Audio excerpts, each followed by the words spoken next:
కొత్తింటి గృహప్రవేశం next day. ఇది మళ్ళీ ఉన్న స్వామిది ఆర్ట్. నిన్న ఒగ్గలో పాలు పట్టించాము. ఇది శివయ్య, పార్వతి, సరస్వతి, లక్ష్మీదేవత, వినాయకుడు, లక్ష్మీదేవత. మన స్వర్ణగిరిలో ఉండే స్వామి బాగమ్మ తల్లి.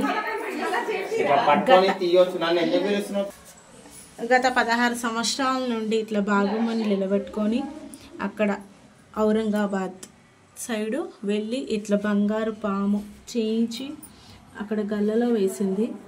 ఇప్పుడు అక్కడికి కూడా బంగారుదే సర్పం చేయించింది. అందరం ఫ్యామిలీ టూర్. ఇప్పుడు మళ్ళీ మేమందరం అక్కడికి బాగమ్మ తల్లి దగ్గరికి వెళ్ళేది ఉంది. నిన్న వడిబియ్యం పోస్తాం బాగమ్మ తల్లికి. ఇప్పుడు నేను కూడా పోస్తున్నాను, మా చెల్లె కూడా పోస్తుంది బాగమ్మ తల్లికి. ఇలాంటి చెట్లు మా దగ్గర, మమ్మీ వాళ్ళ దగ్గర, మా అక్క వాళ్ళ దగ్గర ఎన్నో పెరిగినాయి ఫ్రెండ్స్. మా ఇంట్లో 4 చెట్లు పెరిగినాయి. ఇప్పుడు 5th వన్ స్టార్ట్ అవుతుంది. కానీ నాకు ఇంకా అదృష్టం బాగమ్మ తల్లి ఇవ్వలేదు వడిబియ్యం పోసేది. ఇక్కడ మాత్రం నేను పోస్తున్నాను. ఇది సర్పం బంగారుది.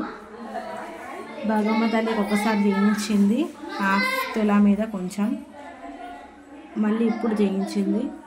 ఇది వినాయకుడు, ఇది శివలింగం, స్వర్ణ. ఇది టోటల్ మమ్మీ వాళ్ళ పూజా గది.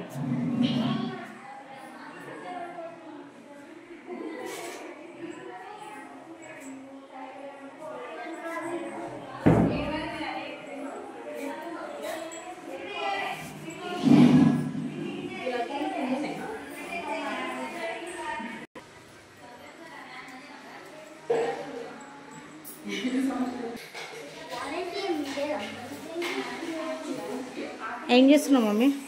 పూజ చేస్తున్నాను. అయిపోయిందా పూజ?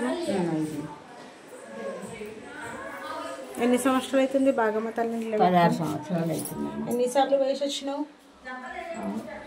ఒకటేసారి వేసినాను. ఏం చేసి వచ్చినావాడా? ఆమె రూపం వేసేసి వచ్చిన. ఇప్పుడు మళ్ళీ పోతా. ఆమె రూపం చేపించి పెట్టుకున్నా. 2 చేపించిన. ఒకటి ఇంట్లో పెట్టుకొని పూజ చేస్తున్నా, ఒకటేమో ఆడ అప్ప చెప్పేసి వస్తా అమ్మవారికి. మంచిగా అనిపిస్తుందా లించు పెట్టుకున్నప్పటి నుంచి? అనిపిస్తుందమ్మా. కాకపోతే మా కొడుకు పిల్లలు కావాలి. సరే, అది కూడా అయిపోతుంది తల్లి. ఇక పిల్లలు తొందరలో అది కూడా అయిపోతుంది. చలో మొక్కండి. అంతే కదా, మొక్కుతుంది మా బంగారు తల్లి అని. ఏది అనుకుంటే అది అవుతుందమ్మా మా బాగమ్మ తల్లికి. ఇంతకుముందు ఎప్పుడైనా ఇట్లా చెట్లు పెరిగినాయా? మస్తు పెరిగినాయమ్మా. ఇది ఎన్నో చెట్లు మస్తు పెరిగినాయి చెట్లు మావి. అవునా? మేము అట్లా ఉంటాం అనమాట. కౌసు అంటే నడవదు. శుక్రవారం ఆమెకి ఎంత చేసినా కూడా అందరు బతిగానే మేము తినను. శుక్రవారం అది సంగతి. ఓకే. అదే